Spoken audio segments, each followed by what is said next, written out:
ഞാൻ ഫോൺ ചെയ്യാം. Okay bye.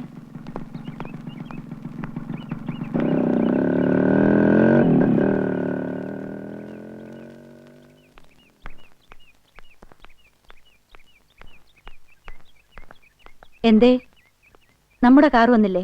നമ്മുടെ വണ്ടിക്ക് എന്തോ കംപ്ലൈന്റ് ഉണ്ടായിരുന്നു. നാണുവേട്ടൻ വർക്ക്ഷോപ്പിലേക്ക് കൊണ്ടുപോയി. 4-5 ദിവസമായി ആ വണ്ടി ഇടയ്ക്കിടെ വർക്ക്ഷോപ്പിൽ കയറ്റാൻ തുടങ്ങിയിട്ട്. നീ കയറുമ്പോ മാത്രം എന്താ ഇങ്ങനെ വരുന്നത്?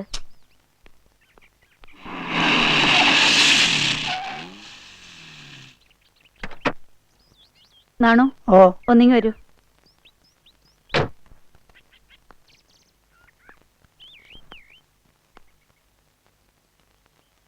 എന്തേ വിളിച്ചത്?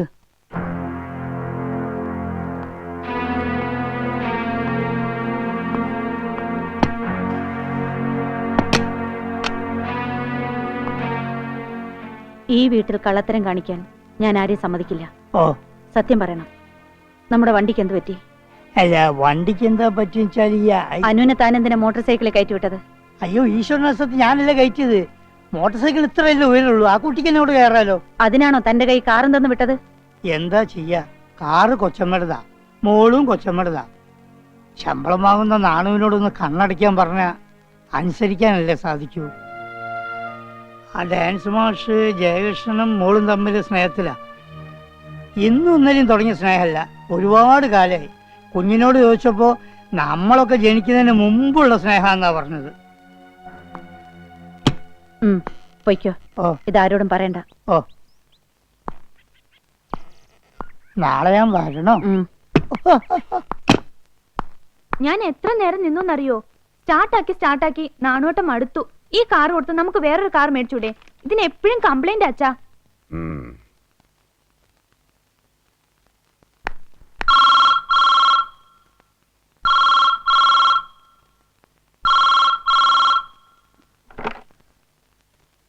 ഹലോ, അച്ഛനും അമ്മയ്ക്ക് സംശയമൊന്നുമില്ല. രണ്ടാൾ ഇവിടെ തന്നെ ഉണ്ടായിരുന്നു. ആരെങ്കിലും അറിയുന്നവരെ എനിക്ക് ടെൻഷനുള്ളൂ. അറിഞ്ഞു കഴിഞ്ഞാലോ? അറിഞ്ഞാ പിന്നെല്ലാം ഈസി അല്ലേ. ഒന്നുകിൽ ഒളിച്ചോട്ടം, അല്ലെങ്കിൽ ഒരു കുപ്പി വിഷം.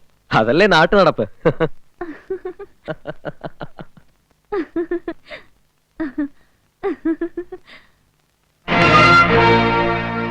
എന്റെ പൊന്നു മോളെ, നിന്റെ സ്നേഹത്തിന്റെ മധുരം ഒരു കുപ്പി വിഷം കൊണ്ടോ ഒരു ഒളിച്ചോട്ടം കൊണ്ടോ ഒന്നും ഞാൻ കളങ്കപ്പെടുത്തില്ല. ഞാൻ ചോദിക്കും, നേരിട്ട് വന്ന് ചോദിക്കും.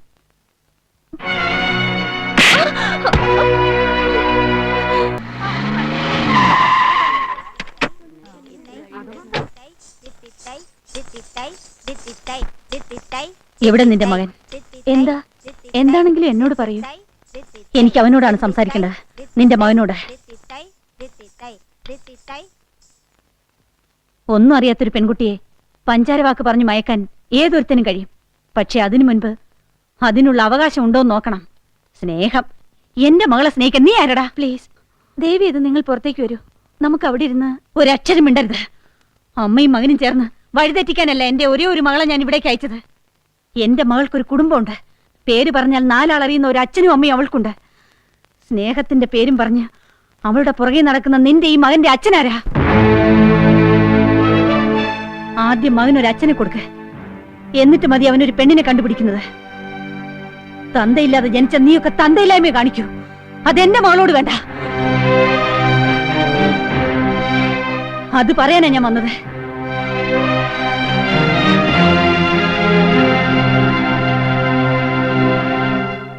എന്തായാലും സ്റ്റുഡൻസിന്റെ മുന്നിൽ വെച്ച് അവരെ അധിക്ഷേപിച്ച് ശരിയായില്ല. പ്രസിദ്ധയായ ഒരു കലാകാരിയാണ് സാവിത്രി. എന്തെങ്കിലും വൃത്തികേട് ജീവിതത്തിൽ ചെയ്തിട്ടുണ്ടായിരുന്നെങ്കിൽ അവർ ഇത്രയും ഉയരില്ലായിരുന്നു. അവരുടെ മകനെ അധിക്ഷേപിച്ചുകൊണ്ട് നീ ഉയർന്നോ? ഒന്ന് ആലോചിച്ചു നോക്ക്. രാമു തന്നെ ഇത് പറയണം. അവൾ ഒരു മഹതിയാണ്, നല്ല കലാകാരിയാണ്, നല്ല സ്ഥാപനമാണ് എന്നൊക്കെ നിർബന്ധം പിടിച്ചല്ലേ നിങ്ങൾ മോളെ അവിടെ ചേർത്തത്? അതിന് സമ്മതം തന്ന എന്നെ വേണം പറയാൻ. എന്നാലും അവരെ താഴ്ത്തി കെട്ടാൻ നിനക്കെന്താ ഭാരതി അവകാശം? അവകാശമുണ്ട്.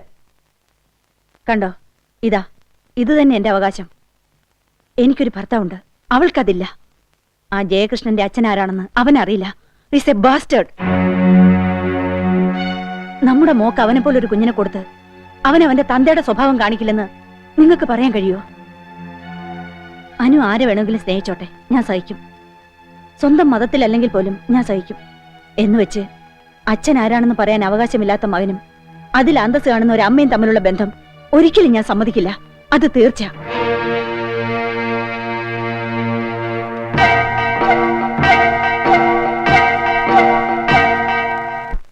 പറഞ്ഞു കേട്ടപ്പോഴേ ഞാൻ മോളെ അവിടേക്ക് അയക്കുന്ന നിർത്തി. നൃത്തം പഠിച്ചില്ലെങ്കിലും വേണ്ടില്ല, ആവശ്യമില്ലാത്തൊരു പേരുദോഷം എന്തിനാ മീരെ നമ്മളെടുത്ത് തലവെക്കുന്നേ? സകല മെമ്പർമാരോടും പറഞ്ഞ് നമ്മുടെ കുട്ടികളെ മുഴുവൻ പിൻവലിക്കാൻ പറയണം. ഈ നൃത്തം കൊണ്ട് പണ്ടുള്ള ഡൽഹിയിൽ കുറെ വിലസിയിട്ടുണ്ടാവും. ആ വകയിൽ കിട്ടിയ പയ്യനാന്നാ പറയുന്ന ഈ ജയകൃഷ്ണൻ.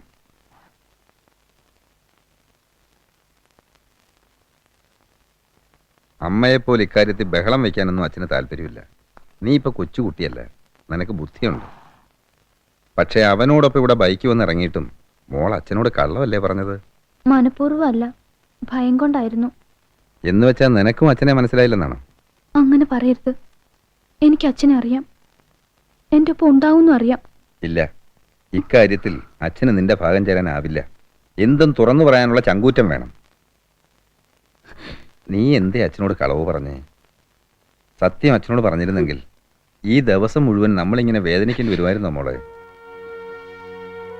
നിനക്കവനെ അത്രയ്ക്കും ഇഷ്ടമാണോ? വളരെ വളരെ ഇഷ്ടമാണ്. ശരിക്കും പറഞ്ഞ സ്നേഹമാണ്. എനിക്ക് അത്രേ അറിയൂ. പ്രായം കൊണ്ട് തോന്നുന്ന ഒരു തമാശയല്ലേ മോളെ ഇത്? മഹാനാണ്, കലാകാരനാണെന്നൊക്കെ നീ അമ്മയോട് പറഞ്ഞെങ്കിലും സത്യത്തിൽ എനിക്കത്ര പിടിയൊന്നുമില്ല. നീ ഇത്രത്തോളം ഇഷ്ടപ്പെടാൻ അവൻ ആരാ?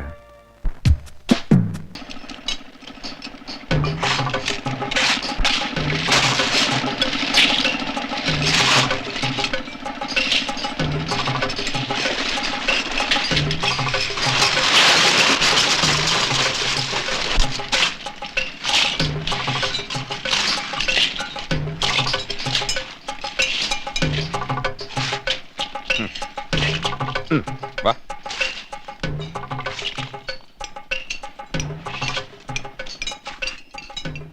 ഈ കെട്ടിടം പണി എന്നൊക്കെ പറയുന്നത് ഒരുതരം ഡാൻസാ. കണ്ടില്ലേ എത്ര പണിക്കാരാ പലതരം ചൂടുകൾ വെച്ച് കെട്ടിപ്പോകുന്നത്. തന്നെ എനിക്ക് ഇഷ്ടമായി. ഇനിയും ഉയരണം. ഉയർന്നുയർന്ന് ആർക്കും വേദനിപ്പിക്കാനാവാത്ത വിധം പേരും പ്രശസ്തിയും നേടണം. ഇങ്ങനെയെങ്കിലും ആയത് അമ്മയുടെ അനുഗ്രഹം കൊണ്ടാണ്. എന്റെ അമ്മ ഒരുപാട് കഷ്ടപ്പെട്ടിട്ടുണ്ട്. ഞാനും ഒരുപാട് കഷ്ടപ്പെട്ടിട്ടുണ്ടോ. ഇതുപോലൊരു കെട്ടിടത്തിന്റെ പ്ലാനും കയ്യിൽ പിടിച്ചുകൊണ്ടാണ് ഞാൻ ഈ ലോകത്ത് പിറന്നു വീണെന്ന് തനിക്ക് തോന്നുന്നുണ്ടോ? എൻ്റെ അച്ഛനൊരു കൊത്തുപണിക്കാരനായിരുന്നു. അമ്പലമുറ്റത്ത് അച്ഛൻ ദേവരൂപങ്ങൾ കുത്തിയെടുക്കുന്നതും കണ്ടുകൊണ്ട് അർദ്ധ പട്ടിണിയോടെ എത്രയോ ദിവസം ഞാൻ തെടപ്പള്ളി തിണ്ണയിലും കൊടിമരച്ചോട്ടിലും കിടന്നിട്ടുണ്ട്. കരിങ്കല്ലിൽ നിന്ന് അച്ഛൻ പുറത്തെടുത്ത ദൈവങ്ങൾ പ്രതിഷ്ഠയാവുന്നതോടെ കൊത്താനേൽപ്പിച്ച കമ്മിറ്റിക്കാരും ജനങ്ങളും എന്തിന് ദൈവങ്ങൾ തന്നെ അച്ഛനെ മറക്കുകയും ചെയ്യും. അച്ഛൻ അടുത്ത കല്ലും തേടിപ്പോവും. ഈ കേരളത്തിലെ എത്രയോ അമ്പലങ്ങളിൽ അച്ഛൻ ജന്മം കൊടുത്ത ശിവനും പാർവതിയും മഹാഗണപതിയും ഒക്കെ സുഭിക്ഷമായിട്ട് കഴിയുന്നു. അവർക്ക് അച്ഛനോട് ഒരു കനിവും തോന്നിയിട്ടില്ല. ഒരു നേരത്തെ ചെലവിനു വേണ്ടി എൻ്റെ അമ്മയ്ക്ക് വലിയ വീടുകളിൽ വിഴുപ്പലക്കാൻ പോണമായിരുന്നു. വിഴുപ്പലക്കി അലക്കി അമ്മ നടുവൊടിഞ്ഞ് മരിച്ചു.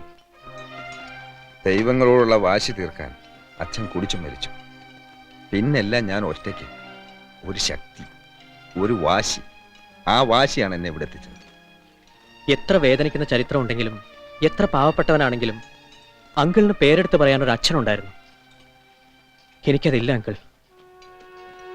മരിച്ചുപോയ ഏതോ വലിയ മനുഷ്യന്റെ പേര് കളങ്കപ്പെടുത്താൻ അമ്മ സമ്മതിക്കുന്നില്ല. അങ്ങനെ ജീവിക്കുന്ന ഒരു കുഞ്ഞിന്റെ വേദന അങ്കിളിനെന്നല്ല ആർക്കും മനസ്സിലാവില്ല. അതനുഭവിക്കണം. ബാസ്റ്റേഡായി ജനിച്ച് ബാസ്റ്റേഡായി ജീവിച്ചനുഭവിക്കണം. ഞാനത് അനുഭവിക്കുന്നവനാണ്. സത്യം പറയാലോ അങ്കിൾ, അന്ന് അനുവിന്റെ അമ്മ വിളിച്ചു പറഞ്ഞതും ഞാൻ അനുഭവിക്കുന്ന ആ വേദനയാണ്. എനിക്ക് അവരോട് ഒരു ദേഷ്യവുമില്ല.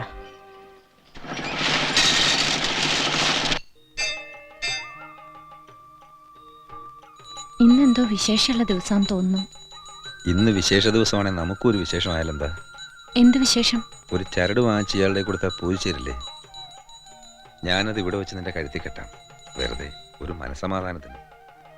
അതെന്താ പെട്ടെന്നൊരു മനസ്സമാധാനത്തിന്റെ ആവശ്യം? ഞാൻ ചന്ദ്രേട്ടനെ അവിശ്വസിക്കുന്നു എന്ന് തോന്നിയോ?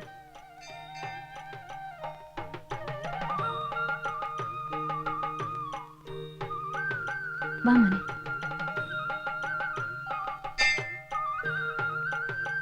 നിനക്കത് പറഞ്ഞാൽ മനസ്സിലാവില്ല.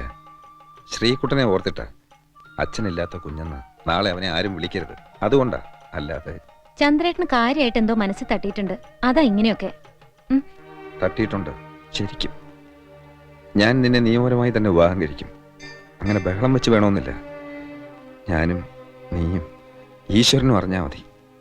നിനക്കും എൻ്റെ മോനും ഒരു സുരക്ഷിതത്വം. എനിക്ക് അത്രേ വേണ്ടൂ. അതിന്റെ ഒന്നും ആവശ്യമില്ല ചന്ദ്രേട്ട. ഭാരതി ചേച്ചി അനു അറിഞ്ഞുകൊണ്ട് ചന്ദ്രേട്ടനൊരു ബന്ധം സാധ്യമാവോ? ആവില്ല, അത് നടക്കില്ല. അറിഞ്ഞ അവർ തകരും. അവരെ തകർത്തുകൊണ്ട് എന്തിനാ എന്റെ കഴുത്തിലൊരു താലി? നമ്മുടെ മോൻ അവന്റെ അച്ഛനെ അറിയാം. അതിന് ഒരു താലിയുടെ തെളിവ് ആവശ്യമില്ല. എൻ്റെ തല നിറയെ ഇപ്പൊ ശ്രീകുട്ടൻ്റെ കാര്യം. അവൻ എന്തു പഴിച്ചു? ഈ പ്രായത്തിലായതുകൊണ്ട് എൻ്റെ ചതി അവൻ അറിയുന്നില്ല എന്ന് മാത്രം. എനിക്ക് അവൻ്റെ അച്ഛനെ കൊടുത്തേ പറ്റൂ. ഞാൻ പ്രിയെ രജിസ്റ്റർ വിവാഹം കഴിക്കാൻ പോവുക. വരുന്നു വരട്ടെ. വിഡ്ഢിത്തം കാണിക്കരുത്. അതിന് നിയമപരമായി യാതൊരു വാലിഡിറ്റിയും ഉണ്ടാവില്ല. മാത്രമല്ല, ഭാരതിയുടെ സമ്മതമില്ലാതെ നീ അങ്ങനെ ചെയ്താൽ അവർക്ക് വേണമെങ്കിൽ നിന്റെ പേരിൽ ക്രിമിനൽ കേസും കൊടുക്കാം. അവരുടെ സ്വഭാവം വെച്ച് നോക്കിയാൽ അവരെ ചെയ്യാനും മടിക്കില്ല. എൻ്റെ പ്രശ്നം ശ്രീകുട്ടൻ്റെ ഭാവിയാ.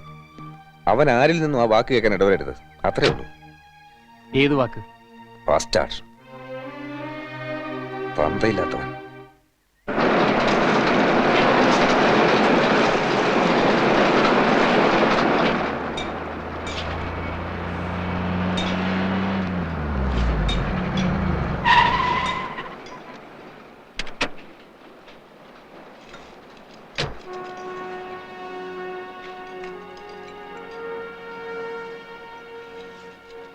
എന്റെ മനസ്സ് എന്നേക്കാൾ നന്നായിട്ട് അറിയാവുന്ന നിനക്കാ. അതുകൊണ്ട് ചോദിക്കുക.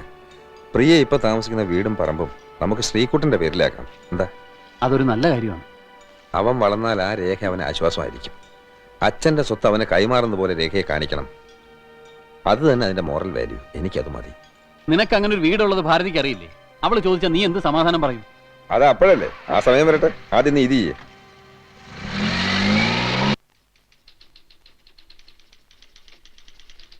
എല്ലാം നീ പറഞ്ഞ പോലെ തന്നെ ഇല്ലേ? ഇതിൽ നീ ശ്രീകുട്ടന്റെ അച്ഛൻ തന്നെയാണല്ലോ. നാളെ തന്നെ നീ ഇതിന്റെ ഒറിജിനൽ തയ്യാറാക്കി രജിസ്റ്റർ ചെയ്യണം. നമുക്ക് ഒരുമിച്ച് പ്രീ ഡേ കൊടുക്കാം. ഇതൊന്നും വേണ്ടാന്ന് പറഞ്ഞാൽ അവൾ ബഹളം വയ്ക്കും. അവൾക്ക് ഇതിന്റെ ഗൗരവം അറിയില്ല. നീ അത് പറഞ്ഞ് മനസ്സിലാക്കണം. എല്ലാം നമുക്ക് ശരിയാക്കാം. താൻ ഇനി ഇതൊരു മുള്ളു പോലെ മനസ്സിൽ കൊണ്ടു നടക്കണ്ട. നാളെ തന്നെ ചെയ്യണം കേട്ടോ. 5-6 കൊല്ലം ആയില്ലേ? ഈ സമയം കൊണ്ട് ചെയ്യാതിരുന്നത് ഒരു ദിവസം കൊണ്ട് ചെയ്യണമെന്ന് പറഞ്ഞാൽ എങ്ങനെ? എഴുതിക്കാടോ. എഴുതിക്കാം പോരെ? അമ്മയ്ക്ക് ഒരു വിഷമവുമില്ല. ഇത് വിട്ടാ വേറൊന്ന്. ഡൽഹിയിലെ വിൻഡ് നിനക്കും ഇഷ്ടമല്ലേ?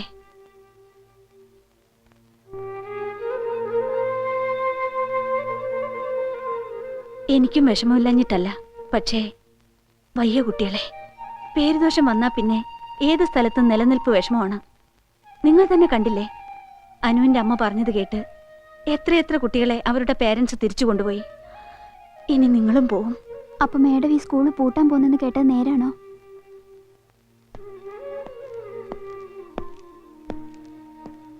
അമ്മേ,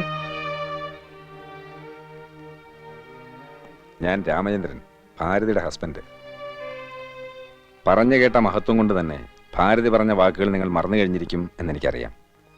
എന്നാലും അവൾക്ക് വേണ്ടി മാപ്പ് പറയാനാണ് ഞാൻ വന്നത്. അവളോട് ക്ഷമിക്കണം. അവൾക്ക് എല്ലാത്തിനും ഒരു വെപ്രാളമാണ്. ആരോടാ, എന്താ, എങ്ങനെയാണെന്നൊന്നും അറിഞ്ഞൂടാ. ഇരിക്കൂ. വേണ്ട, ഒന്ന് കാണണമെന്ന് തോന്നി വന്നു. ജയകൃഷ്ണൻ മിടുക്കനാ. കുറച്ച് കുട്ടികൾ പോയിന്ന് വെച്ച് ഒരു ഇൻസ്റ്റിറ്റ്യൂഷൻ നിർത്തുക, നാടുവിടുക എന്നൊക്കെ പറയുന്നത് ബാലിശമാണ്. ഇവിടെ നിന്ന് പോകരുത്. അത് പറയാനും കൂടിയാണ് ഞാൻ വന്നത്.